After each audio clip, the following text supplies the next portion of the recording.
guys, Zach here from Kubota Lynchburg. Today I want to answer the question of what horsepower tractor should I buy? Very commonly asked question, so today's video isn't going to focus on Kubota or a specific brand. This will be open to all brands, all makes, all models, just kind of narrowing down to help people out on which horsepower tractor should you be looking for when you're purchasing a tractor.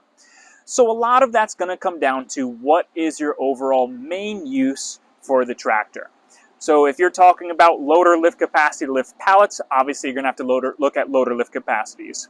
If you're talking about pulling a bush hog, you're going to have to look at what the PTO requirements are for that bush hog. So it comes down to what implements and what projects you're looking to do with your tractor. So a lot of people in the 2 to 15 acreage range, they're looking for a 25 to 40 horsepower tractor. But how do I narrow that down? How do I figure out which tractor, which model, which features do I need to get on it? So as far as horsepower goes, you've got anywhere from 15 to 300 horsepower, and most projects can be done depending on speed required with any of those size tractors. So I'm sitting on a 23 horsepower tractor right now, but there are other tractors that are also 23 horsepower that are 3 times the size of this.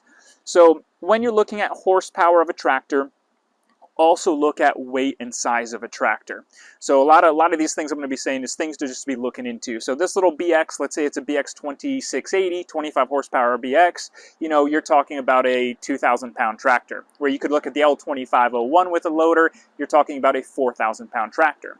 So if you're looking to push heavy loads, pull trailers, climb hills, do heavy duty lift work, you're going to need to go for not only the same horsepower range, but the heavier tractor, because the heavier tractor is the more work you can do. But these lighter tractors in that same horsepower range are going to be better for around the housework, yard work, and everything like that. So the horsepower is not going to matter quite as much as you think it is, as well as the tractor weight is going to.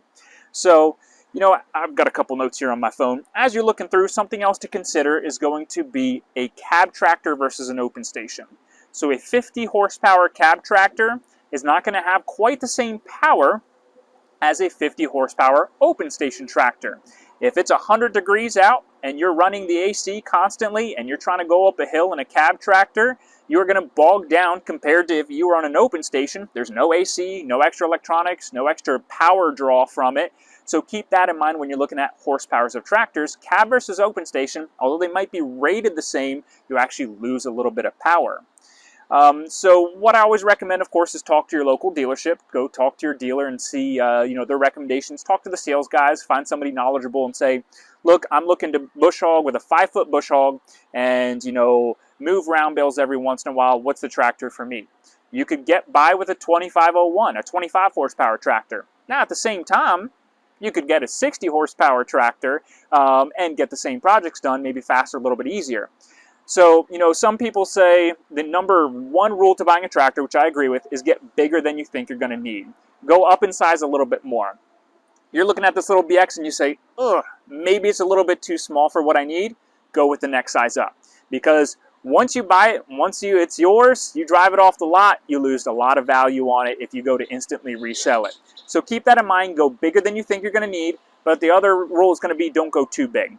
Measure your gates. Measure your trailer. Make sure that the size of tractor that you're getting is going to fit in all the places you need it to be and fit on that trailer and be easy for you to use.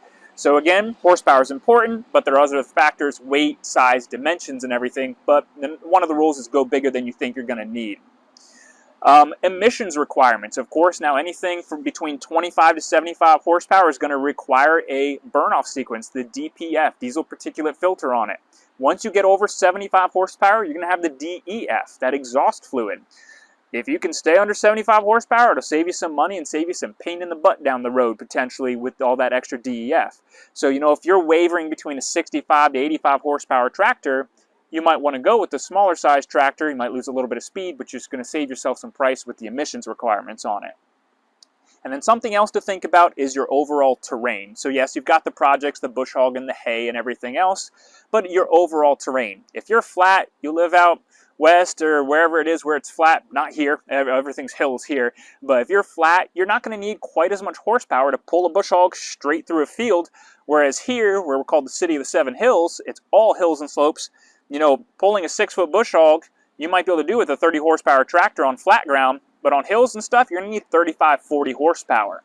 So keep an eye on your terrain, keep an eye on your implement size that you want, whether it's a 5, 6, 7 foot implement. The bigger the implement, the bigger the tractor. It's going to kind of come to my last point, is keep in mind your implement pricing. As you go a bigger tractor, you get bigger implements, which is nicer, but you also go up in price every single time. So that's why horsepower, narrowing down which horsepower tractor you need is very important. Feel free to comment on this video with what your needs, what your desires, what your property is requiring, and I'll try to help narrow down which horsepower size tractor you're going to need. But at the same time, don't buy a 70 horsepower tractor when a 25 will do. But if a 25 horsepower is going to barely do it, you might want to consider a 30, 35 so you don't go back on it. So that's some of the key things to think about when you're going horsepower ratings on it. Do all the research, consider all the factors, implements, weight, dimensions, and everything like that before you buy.